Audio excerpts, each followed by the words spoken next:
Presidente, gracias por venir. ¿Qué tal? ¿Qué ¿Cómo tal, le va? Eduardo? Un gusto enorme estar aquí. Le agradezco la deferencia de la Casa Blanca a A24, casi sin escalas. Le agradezco infinitamente. Además, te traje de regalo mi reciente libro. ¿Te lo puedo tirar así? Sí, claro, por supuesto. Sí. Perdón. No, pero... este es el que presentó el otro día. Sí. Sí, ese es un libro que tiene una parte de fundamentos teóricos, pero en formato de divulgación, y después tiene muchos de mis discursos, algunos que tienen que ver con la parte internacional y otros que tienen que ver con la economía local, digamos, cómo hemos logrado las cosas que hemos estado logrando. Le agradezco la dedicatoria. ¿Le puedo contar Sí, sobre la lapicera que usé, el fibrón que usé? sí, claro. Cuando estuve en el Salón Oval, nos sacamos una foto con el presidente Donald Trump y entonces después me trajeron una carpeta que tenía la foto y él me lo dedicó y te lo dedica con un fibrón y después te llevas la foto y el fibrón. Y tenía justo me habían traído las cosas del viaje y estaba a mano, así que te lo firmé con ese fibrón. Le agradezco infinitamente. Presidente, ¿qué análisis hace de la reunión que tuvo con el presidente Trump? Bueno, a mí me parece que es una reunión inédita e histórica para los estándares de Argentina. Lo que ha demostrado Estados Unidos es que, para mí hay algo que es muy importante, es un cambio de estrategia geopolítica. En general, Estados Unidos tenía una política hacia la región que era aquellos que apoyaban y eran sus aliados, los descuidaba, y aquellos que lo combatían trataba de seducirlos. Y era como que era un incentivo perverso, porque entonces lo más conveniente era estar en contra de Estados Unidos.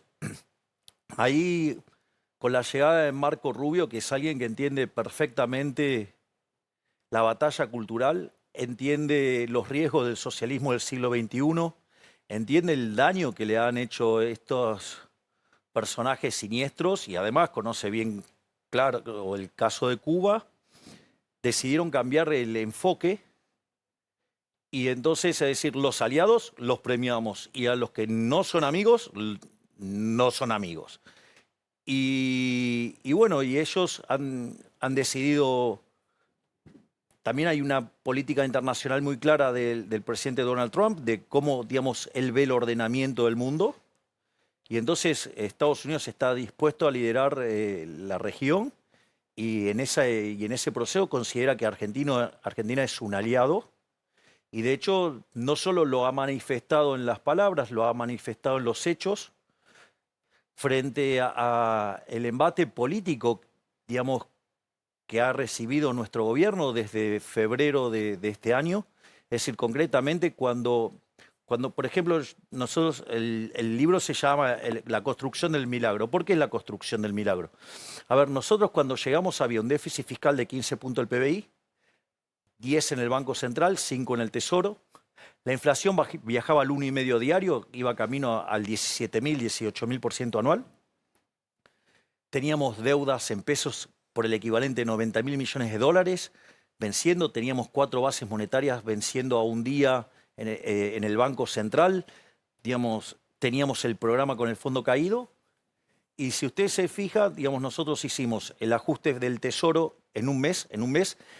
Argentina durante los últimos 123 años previo a nuestra llegada siempre había tenido déficit fiscal, porque los años que tuvimos superávit era porque no estábamos pagando los intereses de la deuda, o sea, estábamos en default.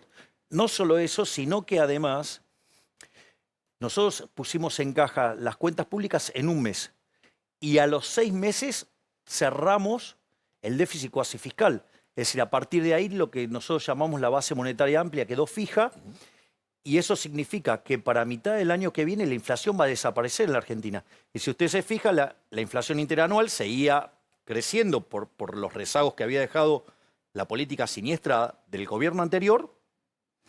Y de llegar a tocar niveles del 300%, hoy la inflación en Argentina viaja a niveles del 30%.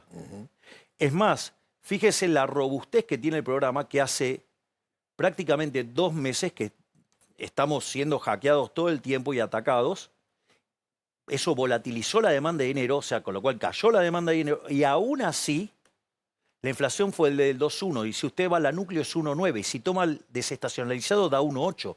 Es decir, con lo cual, en ese sentido, entonces pusimos en orden las cuentas públicas, pusimos en orden la cuestión monetaria, digamos, y también pusimos en orden el mercado de cambios. Ahora, claramente, desde el mes de febrero, marzo, la oposición y en especial desde el Congreso empezaron a atacar. ¿Por qué? Porque nosotros, a pesar de haber hecho este ajuste y que todo el mundo decía que no íbamos a poder parar la inflación, que iba a ser tremendamente recesivo, que iba a generar una explosión de pobreza, cuando nosotros tomamos el EMAE, que es una proxy del PBI, pero en términos mensuales, a pesar del ajuste de 15 puntos del PBI, el EMAE subió 6% diciembre contra diciembre, el desestacionalizado mensual, ¿no? Sí.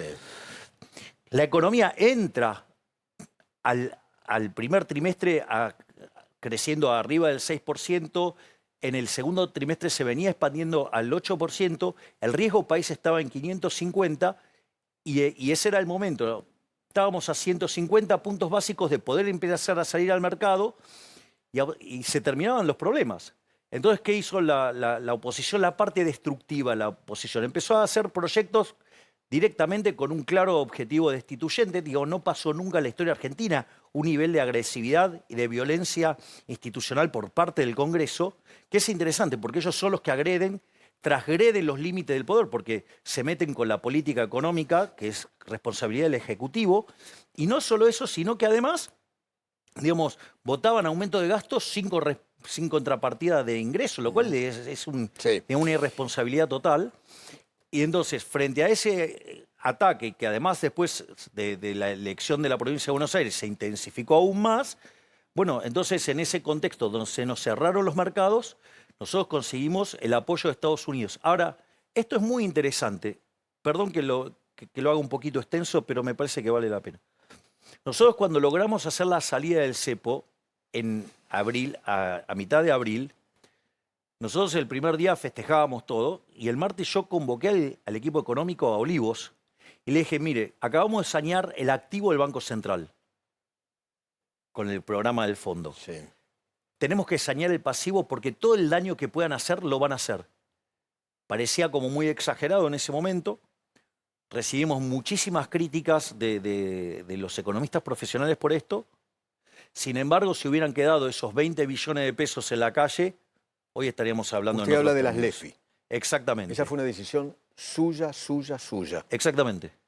O sea, y me hago cargo de eso porque tener 20 billones de pesos a un día, es decir, en un abrir cerrar de ojos, iban y atacaban a la posición en el mercado de cambios y automáticamente la espiralización, la caída de la demanda de dinero. Muchos en el mercado pensaron que esa decisión suya, personal, más el compracampeón de Caputo, provocó un descalabro. No, el descalabro lo produce, digamos, la oposición, digamos, sancionando 40 leyes con el objetivo de destruir todo lo que hemos construido con mucho esfuerzo y que es fruto de la admiración que se desata en todas partes del mundo por el trabajo que hacemos, ponderado no solo por los organismos internacionales, sino, digamos, yo tengo pendientes más de 150 invitaciones a universidades de primera línea del mundo para explicar cómo hicimos lo que hicimos.